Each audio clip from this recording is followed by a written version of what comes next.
Bismillahirrahmanirrahim.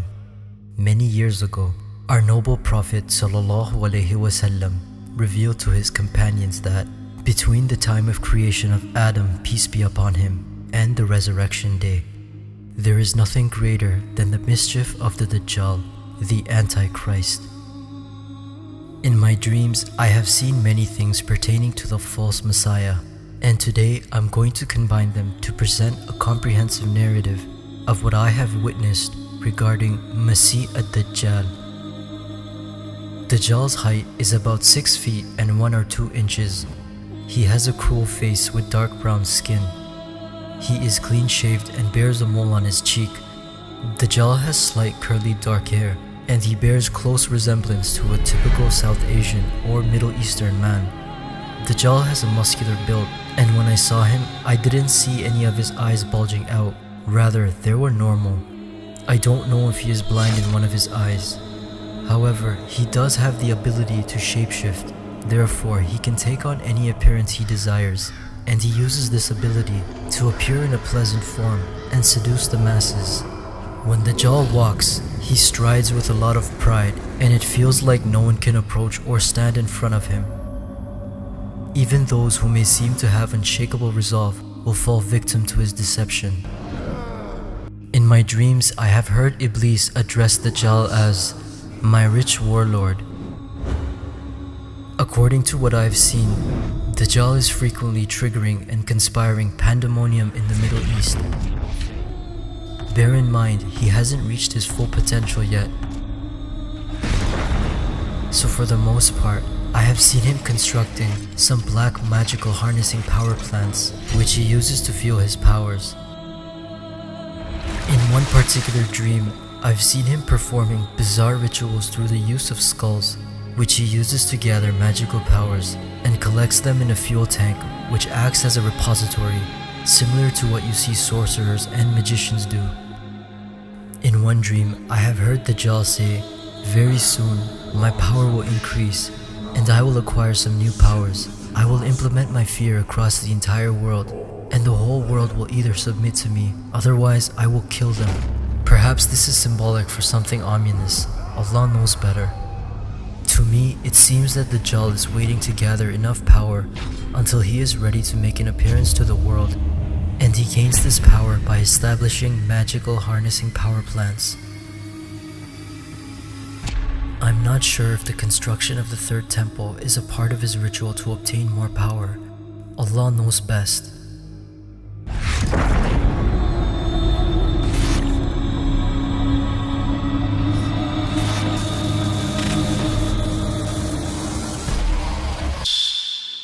After the Great Malhama, World War III, the Nur of Allah is filled throughout the entire earth, and the Muslim Ummah implements peace and justice upon the entire world.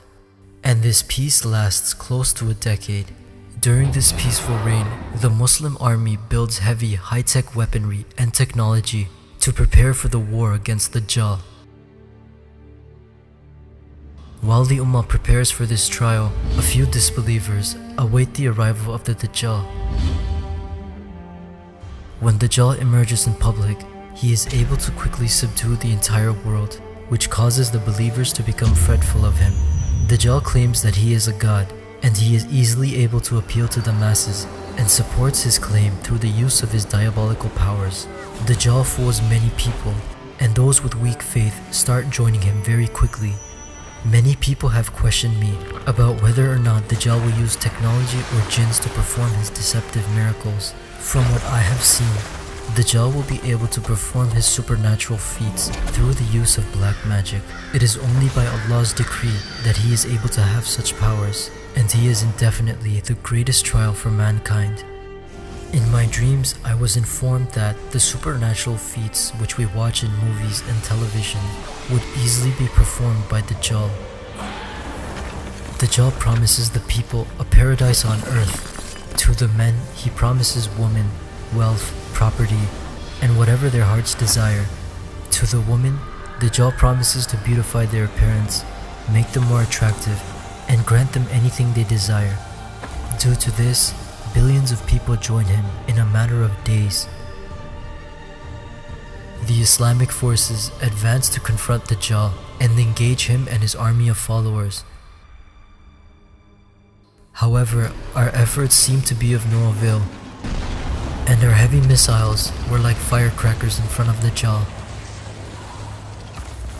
Dajjal and his armies are easily able to repel our attacks. I go to confront Dajjal, and he persuades me to join him and promises me eternal life and the high status. I renounce him by saying, "What will happen by that? We are all going to die someday, and nothing except Allah can live forever. You will fail in your endeavors, and you too shall die one day. The Lord of you and I is one, Allah, the Lord of the worlds." Upon hearing this, Dajjal becomes infuriated and changes his appearance into a very terrifying form, which causes my body to shake, and I couldn't muster up the courage to say anything. Dajjal then exclaims that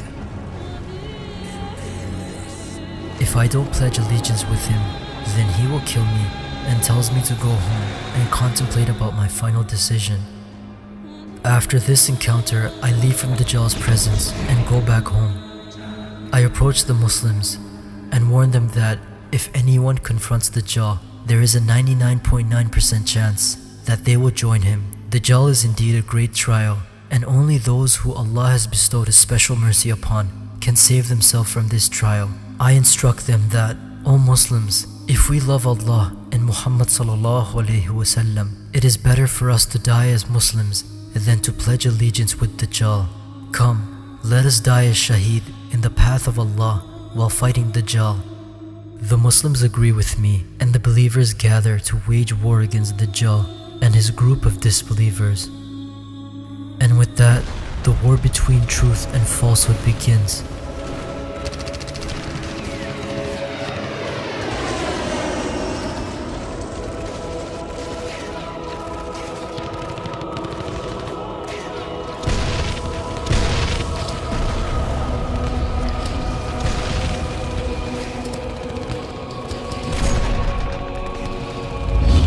I engage Dajjal with the Nur of Allah on my index finger and attack him to divert his attention so that he doesn't use his powers on the Muslim army. I keep engaging Dajjal so that the Muslims could deliver as much damage to Dajjal's armies. Due to Allah's Nur, I was able to fight with Dajjal for quite some time. However, Dajjal was extremely powerful. In the midst of battle, the Nur of Allah suddenly disappears from my index finger, and then I say to myself that, Qasim, it's best to fall back from here. I start evading Dajjal and try to fall back, and then, by the mercy of Allah, I begin to run in the air, and Dajjal comes after me by flying, and he roars, Qasim, I will not let you live today. I manage to traverse into a mountainous terrain, and Dajjal follows me there and continues his onslaught. Dajjal strikes my back and injures me. I lose my balance and fall down. A large stone next to me opens up and says, Qasim, hide yourself inside me. I will save you from Dajjal. I refuse the offer, and at that moment Dajjal approaches me while uttering, Qasim, get ready to die. I then beseech Allah, praying, Ya Allah, help me. And then the word Allah, filled with blazing nur, descends from the sky, and then Allah causes the lightning to strike at the side of a mountain. The mountain darkens in color, and it shatters into many pieces, subsequently causing a frightening sound to arise. Upon hearing this, Dajjal immediately faints and falls down. Then Allah heals my wounds and tells me that, Qasim, Dajjal has only fainted for 4 hours, and he will wake up after that. Allah says to me that, Qasim, run away from here and hide elsewhere. Afterwards, I will tell you what to do next, and don't come in front of Dajjal as long as I don't allow you. I say, as you command, my Lord, and I express my gratitude to Allah for saving me from Dajjal, and then I journey to another location and hide myself, out of sight, out of mind. When Dajjal regains consciousness, he doesn't remember the incident that had just occurred and believes that he has killed me. Dajjal goes back and gloats to the Muslims that he has killed me. Upon hearing this news, the Muslim army becomes disheartened and demoralized. And with that, Dajjal starts his mission without any resistance. And one by one, the Muslims fall. The wars with Dajjal cost the lives of hundreds of millions of people, most of them being Muslims. Dajjal advocates a lifestyle filled with facade, illicit acts, debauchery, adultery, and basically a false kingdom of heaven on earth for his followers. And this fitna continues for 4 to 5 weeks until the descent of the son of Maryam, Isa alayhi salam. In my dreams, I have seen our noble prophet, Jesus, peace be upon him, descending from the sky. He appears to have wet black hair and he resembles a Middle Eastern person. And I also saw that the few believers who remain start to live with Isa alayhi salam after Allah delivers the believers from the wrath of Ya'juj and Ma'juj. For more information, please visit my website divinedreams.co or my YouTube channel. All links can be found in the description box below. Thank you for watching. Jazakallah khair. Assalamu alaikum.